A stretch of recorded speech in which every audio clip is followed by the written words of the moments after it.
Hey guys, welcome to another video of Dish 11. Today I'm going to be making a butter cake, more commonly known as a variation of a traditional pound cake. I like this recipe because it's really light and fluffy and it's not too dense, unlike a pound cake. It kind of reminds me of a steamed chiffon cake, and this recipe is honestly really simple and it includes ingredients that you most likely will find lying around your house. Alright, without further ado, let's jump into the recipe. First and foremost, get your hands on a cup of butter, or essentially one of these dense babies. I wasn't kidding when I said that this was a butter cake. If there's no hunk of butter, there's no delicious butter cake. Now, here comes the flour. I'm using a soft silk cake flour. Cake flour is a paramount if you want to make a delicate cake, and it doesn't have much gluten and will get you that delicate melt-in-your-mouth cake texture, hence the name, cake flour. All that said, the butter will do most of the work.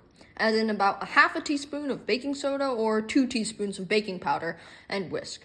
Back to our butter. Semi-melt it and add it in 3/4 cup of sugar. You can even add 1 cup if you like it sweeter.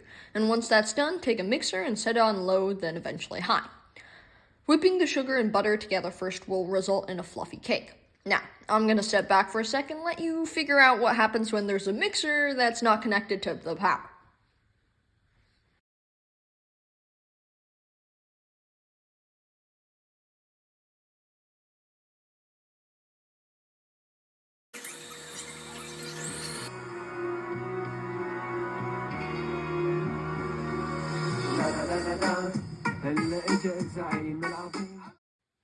Pure genius.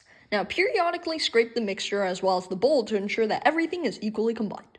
The mix should look like buttercream. Well, wow, I just used a word to describe itself. Anyway, wow, I really am smart. Oh, come on. Next, crack 5 eggs into a bowl and then add it to your whipped butter and sugar mixture.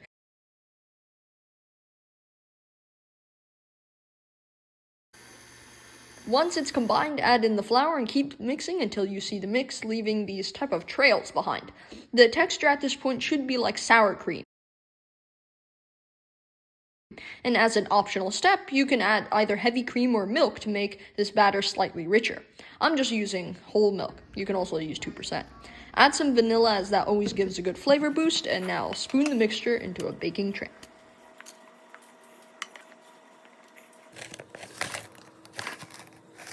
Once you smooth it out, preheat the oven to 320 degrees Fahrenheit and bake for an hour and pop it out.